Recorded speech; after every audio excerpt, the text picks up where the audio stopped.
Boom, what is going on, guys? Sean Boyle, Momentum 360 here. In this video, I'm going to be showing you how to get started in the game of real estate photography. Let's begin. What's going on, guys? If you haven't yet, stop, go to our YouTube channel, click subscribe, and click that little bell too, so you get notifications whenever we post a new video. You will be the first person to know.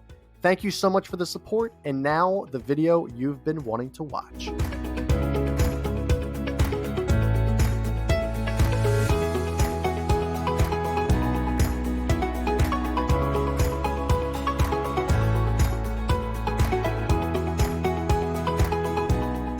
All right, guys, what is going on? Hope you're having a great start to the week. It's Monday. It's about 10 a.m. Eastern time here in Philadelphia.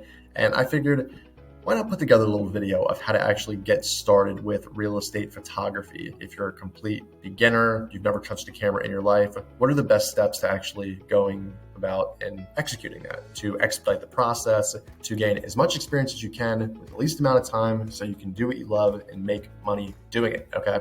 So this is going to be a 6-step process on how to go about doing this. Step number 1, which I think is pretty, I would say, common sense, but maybe not. Common sense isn't common, as they say, is actually picking a niche. So I'm using residential photography for this example. So what I like to do is, if I have no idea what I'm doing, not even with photography, but just in anything in life, you got to Google it. You have to YouTube it. We have these great things at our disposal that we can use to essentially expedite the process of learning. So you have all these wonderful YouTubers right here, Jared, Inside Real Estate, Box Brownie. I mean, all these people that if you've been involved in the game of real estate, you probably heard of, but if you're brand new, you probably haven't. So I would recommend going through, Alex is great, Kevin's great, through all of these YouTubers and finding out if residential real estate is going to be your niche, how to go about doing that, taking the best pictures, what equipment do you use, just getting a broad understanding of what residential photography entails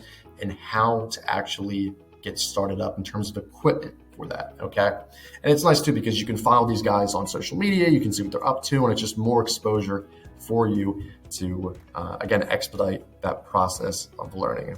Got it? Cool. So the second thing is, once you've actually watched these people's videos, I would actually recommend contacting them. So for instance, Jared Poland, if I'm saying his name correctly, if I'm trying to get involved in residential real estate, I will essentially follow him.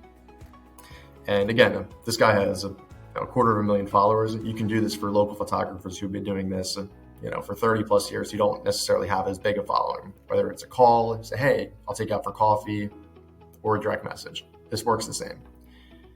You can say something like,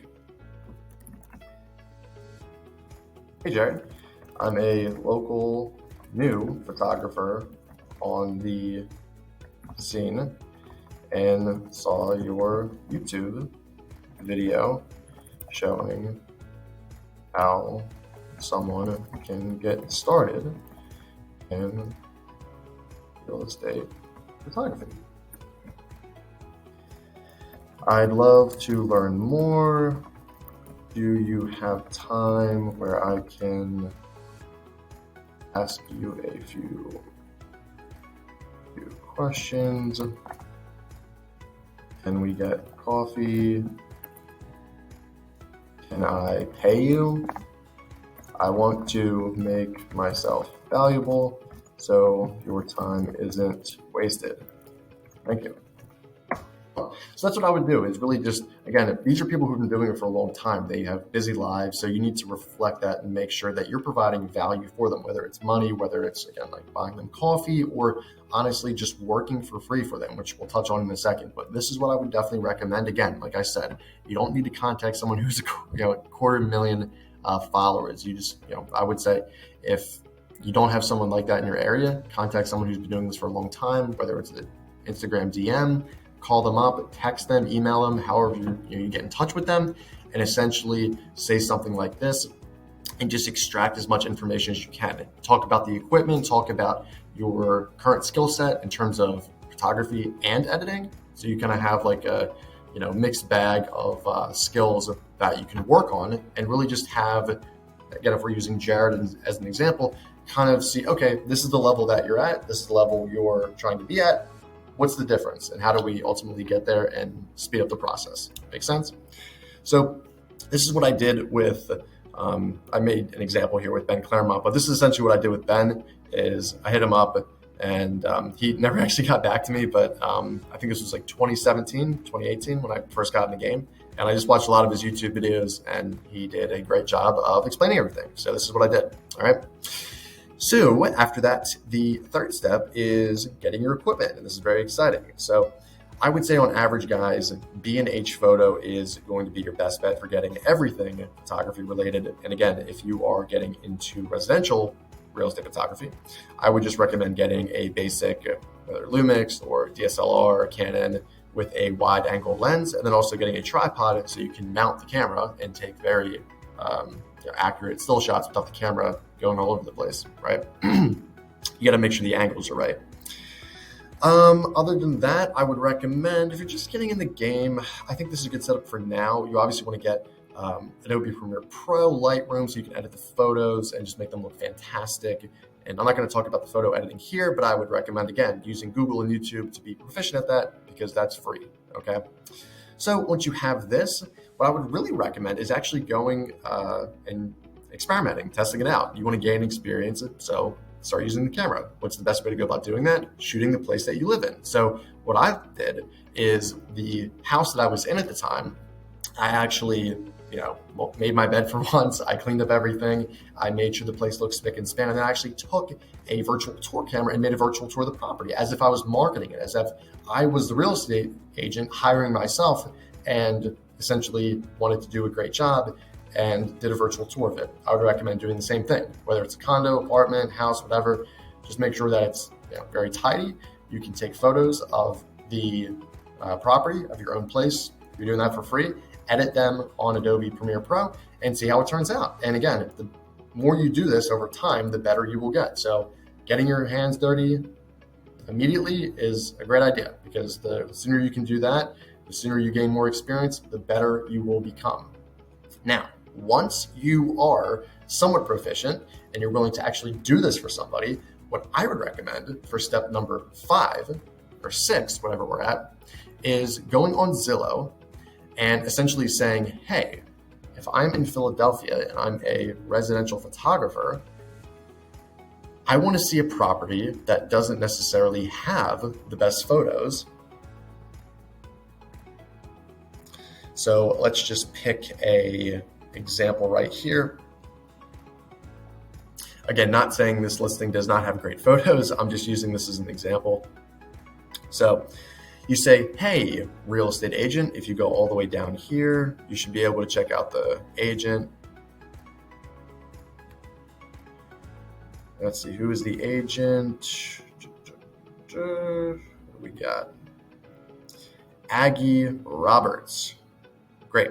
So I want to contact Aggie and essentially say, hey, Aggie, my name's Sean Boyle. I'm a local residential photographer in the area. I would love to shoot 3171 Gall Street for free for you in order to gain experience.